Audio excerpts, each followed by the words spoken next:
Okay, let's unpack this. We're diving straight into a really interesting and, honestly, quite concerning story from Calvin, who you might know online as Sunshine Shoulders. He shared this in his audio log, sunshine.m4a. Yeah, it's about a recent trip to the Philippines where he had this, well, pretty alarming experience at immigration. Alarming is right. He was almost denied entry into the country. Just stopped right there. So our mission today really is to try and understand what exactly happened. Why was he stopped? And what does this whole situation tell us about, the life of online content creators, especially the challenges they might face? We're going purely off Calvin's account here, his side of the story from that audio. Right. So let's set the scene. Calvin arrives in the Philippines. It's late April 28th, around midnight. Yeah, new passport. Everything seems normal. He goes up to the immigration counter. They swipe the passport. And boom. The first question isn't welcome. It's, have you been here before? Which, I mean, he had. He just left in March. Exactly. But instead of, okay, welcome back, it's, please step aside. Not exactly the welcome wagon. Not at all. And apparently, it escalated pretty quickly from there. He was told almost immediately he was on an exclusion list. Which sounds serious. What exactly does that mean in this context? Well, basically, it's a list immigration uses to flag people who might not be allowed into the country. Could be for all sorts of reasons. But the key thing here, Calvin says he had absolutely no idea he was on it. Wow. Imagine landing, thinking you're fine, and then hitting that wall. Total surprise. Total surprise. And this apparently wasn't the first time something like this had come up for him. Oh, he mentions a previous incident. Yeah, he refers back to something similar about 3 years ago. He actually brought documents with him from that time. Smart move. What happened back then? According to him, charges were filed, but they were found to be, quote, unsubstantiated, and the case was dismissed. So he had proof of that. Okay, so there's a history. That must have made this new situation even more stressful. He's probably thinking, here we go again. Exactly. Carrying those documents suggests he was maybe anticipating potential trouble, which is telling in itself. So, after being pulled aside, he ends up in an interview, right? Yes, and this is where it gets quite detailed in his account. He apparently asked the main immigration guy directly something like, is this gonna happen every single time I come here? Bold question. Mm. What did they say? The response was, well, it might be because of a second instance of charges filed against him. A second instance. So new charges he also didn't know about. Apparently so, which obviously led Calvin to ask, the million-dollar question, who keeps filing these? Yeah, who is doing this? Do they have an answer? Well, this is where it gets a bit strange. The officer apparently suggested it could be computer gangsters. Computer gangsters, what does that even mean? Like online trolls causing real-world immigration issues. That seems to be the implication. It's a pretty stark phrase, isn't it? Suggests online harassment escalating into something with, very real consequences, like potentially blocking travel. That's wild. And the interview itself, he said it felt uncomfortable. Yeah, he mentioned there were two women present during the interview. He felt one of them seemed really angry at him specifically. Huh. So not just officials, but other people there too. Seems so. He definitely described feeling harassed, especially since he's insisting he hasn't done anything wrong. It sounds like a really charged atmosphere. Yeah, like it wasn't just procedural, but maybe personal somehow? That's the vibe he gives. Like this was more than just red tape. It felt targeted, which, adds another layer to it. But then something shifted, didn't it? He mentioned a specific moment. Yes. According to Calvin, the whole tone changed when they asked him why he was returning to the Philippines. And his answer was? Simply, because I'm here to see my daughter. Ah. He described it as a pin drop moment. Like suddenly, the whole dynamic changed. That makes sense. It humanizes him instantly, right? Yep. He's not just some name on a list. He's a dad. Exactly. It probably made them see the situation, or at least him, in a different light. A very personal, relatable reason. And did he elaborate beyond that? Did he try to, plead his case further? He did. He started talking about his life there, mentioning he's built 2 houses in the Philippines, his connections. Okay, establishing roots. Yeah, and he specifically brought up donating over 2 million pesos to Filipinos during the pandemic. He even pointed to his Sunshine Show's Facebook page as sort of evidence of his contributions and connection. So he's using his online presence, the very thing that might be causing the trouble, to actually help him here. Kind of ironic, isn't it? Leveraging his public good deeds, documented online, to argue his case in this very official offline setting.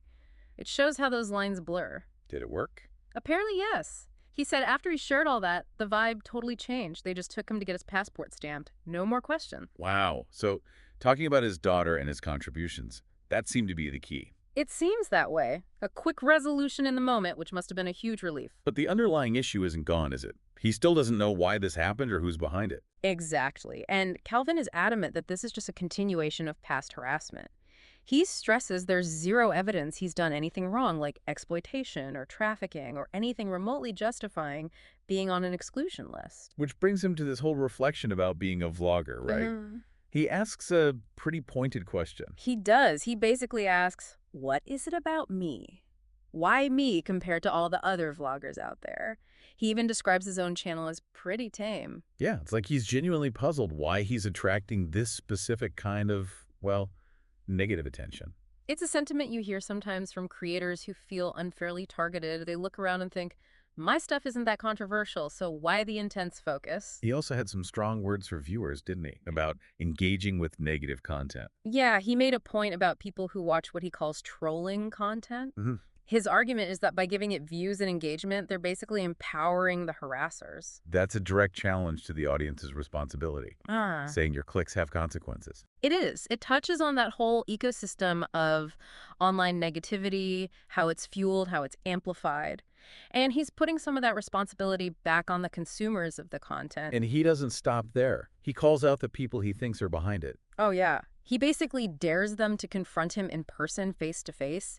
He even brings up the immigration officer's term, cowardly, to describe the online attacks. Bringing it back to that computer gangster idea, hiding behind a screen. Precisely. He wants to strip away that anonymity. And he wonders aloud if other vloggers, he mentioned someone named Gio, are dealing with the same kind of intense stuff. Looking for context, maybe? Or solidarity? Could be both, trying to figure out if this is unique to him or a wider problem in that community. And he has a theory about when this ramped up, doesn't he? Yes, he specifically links the escalation of harassment to when his channel got monetized and started gaining real traction. The success attracts negativity theory. We hear that a lot. It's a common narrative. Visibility and especially perceived financial success online can definitely make people a bigger target, whether it's jealousy, resentment, or something else driving it. He gave examples of what this harassment actually looks like day to day, too. He did. He mentioned getting daily threatening emails. Luckily, they go to his spam, but still. And then, of course, these recurring false charges popping up. Which must be incredibly draining. Yeah. And embarrassing, having to deal with authorities over potentially bogus claims. Absolutely. He points out how it wastes everyone's time and resources. Interestingly, he does mention getting support from the NBI, the National Bureau of Investigation in the Philippines, 3 years ago during that previous incident. So authorities have helped him before. That adds another dimension. It does. It suggests that at least some official bodies have previously looked into things and seemingly sided with him or found no basis for the claims. And then there's that weird message he got right after landing. Oh, yeah, that was strange. Someone messaged him asking if he'd managed to get through immigration. Okay, that's suspicious timing. Right. And apparently the sender had a tiny online footprint, like only 8 friends on their profile or something, which made Calvin immediately suspect they might be involved in filing the charges. Yeah, that definitely raises eyebrows. Trying to confirm if their plan worked, maybe? That's certainly the suspicion he voices. It adds this element of potential coordination behind the scenes. Despite all this drama, he's pretty forceful about his own position. Very. He states flat out, I'm one of the good guys, and emphasizes his deep roots in the Philippines, mentioning his family, specifically his 3 biological Filipino children. Playing the family card again, but also just stating his reality there. And pointing to his content, too. He says his Sunshine Show, both on YouTube and Facebook, is focused on helping people, using his platform as proof of his character. It sounds like this constant vigilance has affected how he interacts online generally. Yeah, he explains why he sometimes takes a while to reply to messages. He says he feels he has to basically vet people now because there are so many haters, trolls, and stalkers trying to engage. Man, that must be exhausting. Always having to be on guard. It really paints a picture of the mental toll this kind of thing can take. It chips away at your ability to just connect freely. He also touched on that idea of people saying they wouldn't want a YouTube channel because of stuff like this. Right. But he refines that thought. He suggests maybe they mean they wouldn't want a successful channel because that's when the target on your back might get bigger. Good point. But he also acknowledges that not everyone who's successful faces this level of, well, attack. Exactly. It's not a universal experience, even among popular creators, which leads him back to that question of why me? And he offers a pretty stark potential answer to that question himself. He does. He explicitly states his belief that the harassment is racially motivated.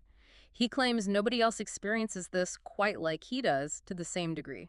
That's a very serious claim, adding another darker potential layer to this. It is. And if true, it points to some really ugly undercurrents driving the targeting. But even with all that, the harassment, the immigration scare, the potential motivations, he's not backing down. Not at all. He sounds completely determined, says he's going to continue his meet and greets, keep doing his live streams, refuses to be stopped. That's some serious resilience. It really is. He seems committed to his audience and his work there, despite these very significant hurdles. And he has a call to action for that audience, his supporters. Yes, a very direct one. He asks his viewers and subscribers to actively report the harassing content they see, and crucially, to stop watching the videos made by the people he believes are behind these attacks. So weaponizing viewer numbers, or rather de-weaponizing them, by asking people to disengage from the harassers. Pretty much. He accuses them of jealousy, but also says they've crossed a line by targeting his family. He mentions them using his kids in thumbnails and videos. Oh, wow. Okay, yeah, for most people, involving kids is absolutely a line crossed. He calls it unforgivable, and you can hear the anger there. It adds a deeply personal, protective element to his fight back. He finishes off by basically reiterating his location in the challenge. Yep. Says he's in St. Carlos City, tells anyone with a problem to come see him there face to face. Don't hide online. Again, using that word cowardly. Doubling down on that. And he thanks his supporters, expresses his own just human frustration with having to deal with these false allegations over and over, wishing they'd just confront him directly. So, quite a story. Let's try to pull the threads together. We heard Calvin's account. Stopped at immigration.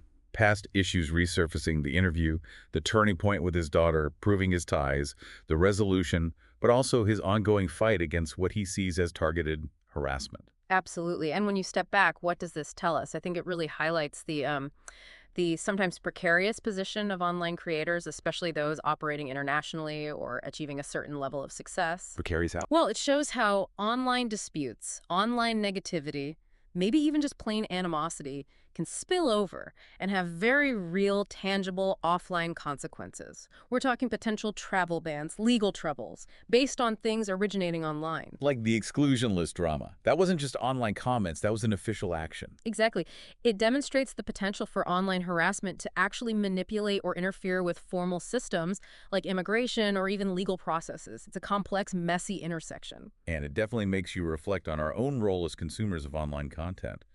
Calvin's call to action really lands there, doesn't it? It does. It prompts you to think. Yeah. How do you engage? When you see drama or negativity online surrounding a creator, what do? Do you click? Do you share? Do you report? What's the viewer's responsibility in all this? Yeah. Do we passively consume or do we actively shape the environment? Which leads us to maybe a final thought to chew on. In this world where your online life can slam right into your real life, like it did for Calvin at that airport, what are the responsibilities here? For creators and how they operate, sure, but also for audiences and how they react and engage. Especially when it comes to accountability. How do we navigate disputes or call people out without resorting to tactics that could be harmful or, as Calvin alleges here, completely false and potentially damaging to someone's life and liberty? It's a huge question. Finding that balance between holding people accountable and preventing the weaponization of online platforms and real-world systems, that's something we're all still figuring out, I think.